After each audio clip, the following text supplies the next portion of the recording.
It's the mecca of pop culture. And I couldn't be there. But a lot of great and interesting stories have come out of it, and I think they're worth talking about, so I'm going to give your opinion right now, right here. So let's just cue title scene.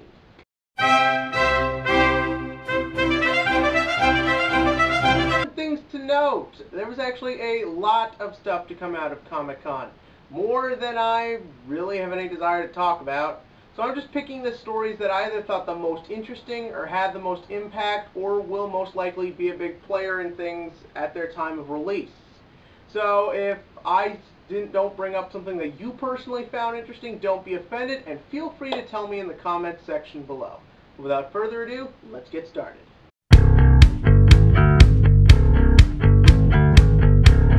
God, why are they making another one of these? Everyone hates them. No one wants another one, is what I want to say.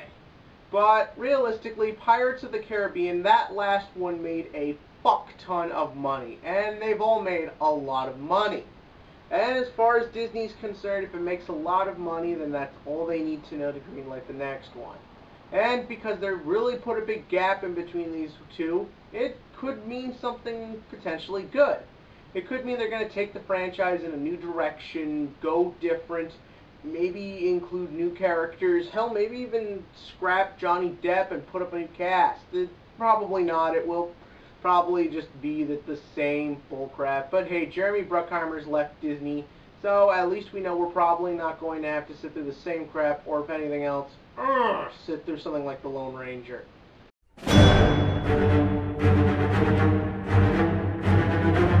Marvel, ironically, for once, didn't really do anything that big, I guess. I mean, look, last year they announced Avengers 2. Year before that, they practically won Comic-Con. Marvel always has a big presence. Here, it was a little bit less. And I thought that was a welcomed change of pace. Look, me loves some big reveals. But I was actually happy to see things go a bit more subtle for a change. We got a lot of cool things. Now, apparently they did show Avengers Age of Ultron teaser at this thing, and it showed everyone trying to pick up Thor's hammer, but Ultron smashes it, blah blah blah. That's not the only thing. We got a confirmation there is going to be a Guardians of the Galaxy 2 with release in 2017. Which also gets me really excited, because that means they really expect a lot out of this Guardians of the Galaxy, which means it must be something really, really good, which has me way more psyched from that. Also, we got our first Ant-Man footage, or sort of, I guess, like a composite CGI, probably just something made for the movie, and apparently features Ant-Man taking off on a flying ant. Awesome!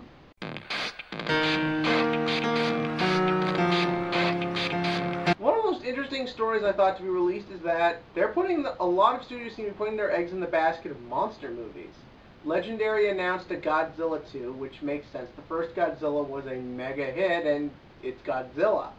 So that'll be coming out. Hopefully it will fix the mistakes of the first movie. We'll get more Godzilla, we'll get more action, but keep a good story. Maybe get better characters than Aaron Taylor, Boring Johnson. But the other one that's really interesting is Skull Island. That's right, they're doing a King Kong kind of origin movie. For those of you who don't know, Skull Island is the place King Kong is from. Could this involve the Great Gorilla? Who knows? Maybe it'll be about the villagers. Maybe it'll be about how those monsters got there. I don't know, but to me, the ideas of that are fascinating. It's an original take on a very popular, franchise, if you want to say. You can really go in some interesting directions with that. That, to me, has got me fascinated. Unfortunately, no release date. But still, that's going to have my chest beating.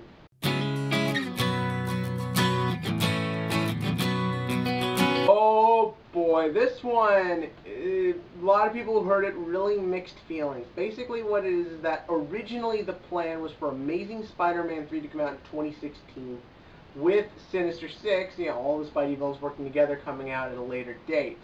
But Sony officially confirmed it. They've pushed back Amazing Spider-Man 3 to 2018 and moved Sinister Six up to 2016. Now, for me, though, this is great.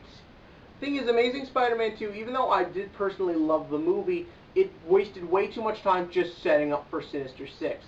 So if that's the case, get that out of the way, put that out there in the opening so you can use Amazing Spider-Man 3 to focus just on Peter. and him moving on from Gwen and everything like that. And since you're moving that film back, it's not like they're just going to put it away and not think about it for another couple of years. No, that means they want to really work on this script, and they really want to make a Spider-Man movie worth watching for anyone, and they're willing to put in that extra effort, even if it means they've got to wait a couple years, extra years for that extra $100 million, because they want to make a movie that is going to work for everybody, and that has got me happy, and that is enough to have gotten me through Comic-Con if it wasn't for the #1 story.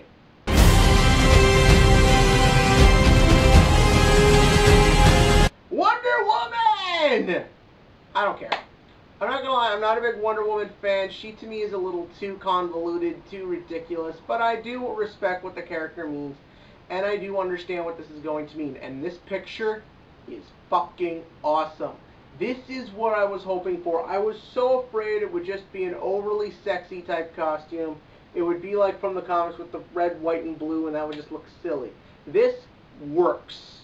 This to me is what I imagined. It still shows Gal Gadot and how she's a beautiful woman. It shows how Wonder Woman is an attractive character. But perfectly honest, if you describe the concept of Wonder Woman to me and said she probably in this movie will have to fight Superman, this is what I want to see. I think she looks badass. I love the way the armor looks. I love she looks like someone who is a fighter. A lot of people say, oh, her skirt's too short and all that. I think that works. Don't forget, she's an Amazon. In a lot of those older cultures, when people went to fight, they went in practically naked. Again, even though she's not going to do that, I do believe how it could be freeing and for hand-to-hand combat. You see her with the sword. She's got the lasso of truth. Maybe the invisible jet behind her is there. I don't know. It's invisible. All I know, this is the coolest thing they could have done. DC, as far as I'm concerned, has won Comic-Con with this picture because it's what I want out of Wonder Woman. Now, a lot of people are probably wondering, Kevin, bring up the teaser trailer. Well, I don't really care. I didn't see it. I can't speak to it. Sounds cool, the idea of like Batman in the battle armor about to fight Superman. I don't think it's part of the movie. I think it's probably just a teaser. It's probably actually only just CGI. But this picture is amazing. I heard this was a fun Comic-Con. I know people who went, they had a great time. I wanted to be there. But at least I can enjoy the stories that were released. And what did you enjoy? In the comment section below, tell me what your favorite things to come out of Comic-Con were, the things you wanted to come out, and what's got you psyched for the future. Because if Comic-Con tells us one thing, well, it actually tells us two things. A, nerds will go anywhere, and B, we've got a lot to look forward to.